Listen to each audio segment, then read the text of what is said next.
So the Yankees can make moves to improve the roster before or at the trading deadline and do it in a way where they don't have to trade Torres or Severino or even the top 5 prospect. Let's get into it.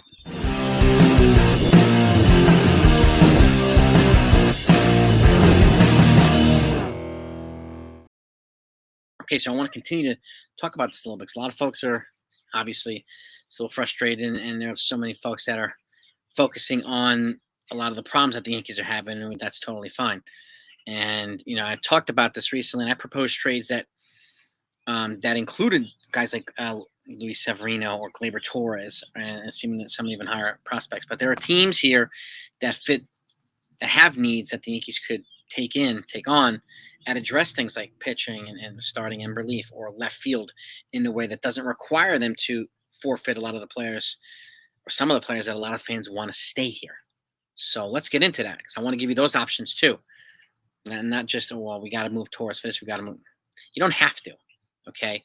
So let's get into this. Obviously, number one is Randall Grichuk, and I talked about it earlier. He's 31-year-old outfielder with the Colorado Rockies. Now, he's a right-handed hitter, right-handed thrower, but he's very, very familiar with the AL East and with the Blue Jays. He was a Yankee killer as well. So familiarity with the league, familiarity with the Yankees is key. And again, the Yankees would not have to give up top players. Maybe you'll give up a top, a prospect or two between 10 and 20.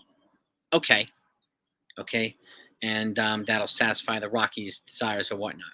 So that could be a fit. And again, it's not trading for Juan Soto. It's not trading for Cody Bellinger or Jock, but is a way of getting a guy. And again, forget the home runs, okay, and this and that and this. This guy is an impact player. He has a reputation for clutch hitting, has a reputation for being a Yankees hitter, and for being a pest to other lineups. So I'd rather have him here driving the hell out of the Blue Jays or driving the hell out of the Guardians and other AL teams, driving them nuts and making an impact for us against them rather than the other way around. Last thing I want is for the Orioles to get this guy or the Red Sox or the Rays or whatnot and let him just be a pest to drive the Yankees nuts and keep them out of the playoffs. That's the last thing I want to happen. So, and I hope it's the last thing you want to happen as well. So Randall Grichuk is one. But now I want to focus on the Chicago White Sox because there's a plethora of guys, bullpen and starting, that might be available. Okay, let's start the bullpen first. Okay, Kendall Graveman, I haven't even mentioned really, but he's one of their top relievers. He's got a pretty good stats as well. He also has an $8 million option for next season, so he's under control this year and next year. Okay, and then you have Joe Kelly. He's playoff tested with Boston. He's pretty solid. Both of these guys have a high, or big arms, I should say. They throw in the high 90s with a lot of moving stuff with their off-speed pitches as well. He's got a $4 million buyout or $9.5 million option for next year. And again, we're already going to miss probably Scott Efros for the most of the season, Lou Trevino for most of the season, so we can replace those two with a couple of these guys.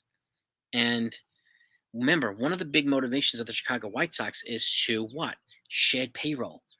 Meaning if teams are willing to assume these salaries, they don't have to give up as much prospect capital. So this is where the Yankees come in. The Yankees have a boatload of money coming off the books. These options are for next year.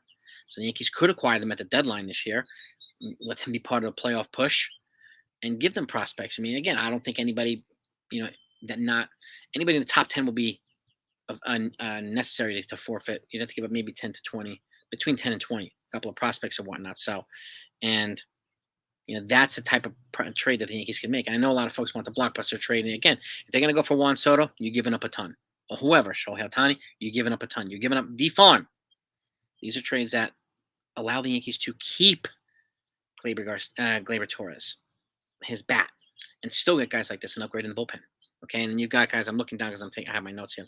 And you have guys like Lucas Giolito. Now, Giolito will be a good fit too, and I propose him in trades. The difference here is he's going to be a free agent. So generally, they're probably going to offer him a qualifying offer, which he'll reject. And so they're going to want the prospect return to be greater than what he would necessarily, the White Sox would necessarily receive in compensation if he rejected a qualifying offer. Like the Yankees are forfeiting a second round and a fifth round pick for their signing of Carlos Rodon. So they're going to pick in the first round. They're not picking again until the 90s in the draft. So they're forfeiting some key picks here. And they would forfeit whatever they would forfeit for Lucas Giolito. Is not as highly rated as Carlos Rodon, but you'd still forfeit a couple of picks. So that's something to keep in mind. So whatever prospect return sending to the White Sox would have to be a little bit more significant than that. So, and let's just say you get 2 prospects between 10 and 15 or 2, whatever it is, instead of 1. And again, you'd be getting your starting pitcher. You have a bunch of relievers who might be available. And still, Aaron Bummer, I would look out for. He's got controllable years, so it might cost an extra prospect for him. But he throws from the left-handed side. He's got nasty off-speed pitches, and as well as somebody like Garrett Crochet. But he's 23. He's got controllable years. He'll cost a little bit more. So I think the most expensive piece on the White Sox will probably be, as far as the Yankees need, will be Crochet and Dylan Cease. Dylan Cease has 2 more seasons after this season, so you're gonna give up a lot for him.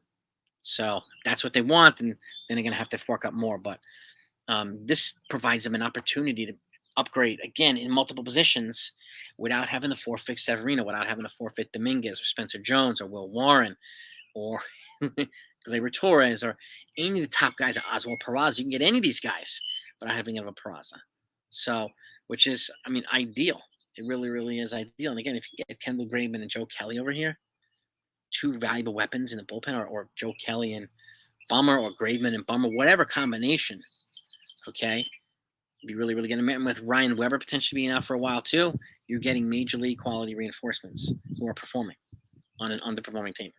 So I wanted to just give you some insight on this because I do want to emphasize that it is possible to upgrade your team without having to trade Torres and Severino, because those are essentially probably the most tradable assets with some kind of value back. I think he's a big arm. Sevy, he's inconsistent, but he's a big arm. Somebody will take a gamble on that 99 mile an hour flamethrower. Somebody will take a gamble on Gleyber Torres as well in his bat. But again, this offers the Yankees, if they want to keep Torres, you can upgrade at the bullpen. You can upgrade in the rotation. Okay, and we have a plethora of prospects. And again, keep in mind, the Yankees are already linked. Okay, so even if you gave up somebody like a Roderick Harris or something like that, they're already pegged or linked to the top high school shortstop this year's draft, who's essentially a Volpe clone, who they're predicted or projected to draft in the first round. Hasn't happened yet, but they're projected to draft this kid. So and they're locked in on him too. As well, the Blue Jays who picked 28, the Yankees picked 26, I think. So they're locked in on this guy. So they could trade somebody like a Roderick Arias or somebody from the shortstop, that deep shortstop group that they have to address needs. Okay, Trey Sweeney. I mean, if you want, if I'm going to move Trey Sweeney, I'm gonna package him for somebody like a Cease or somebody like that, a better package. He's one of the Yankees' higher end shortstop prospects. But let me know what you think of this. Again, I wanted you to know that it is possible because folks. I want folks to be encouraged on that side too. You can get better without having to give up some of your key players here. And as much as the only reason I use Torres and Severino in some of the trades is because they have the most trade value. Okay, and I want the Yankees to get better in a certain way. And the Yankees have homegrown alternatives here to fill those positions if they don't trade for those positions. So, but this one here, I hope you like this. Hope you enjoy it. Please, if you do, hit the thumbs up, please. And anybody who hasn't subscribed to this channel, I hope that you do. It means the world, and I greatly appreciate it. So we're on the road to 20,000 subs.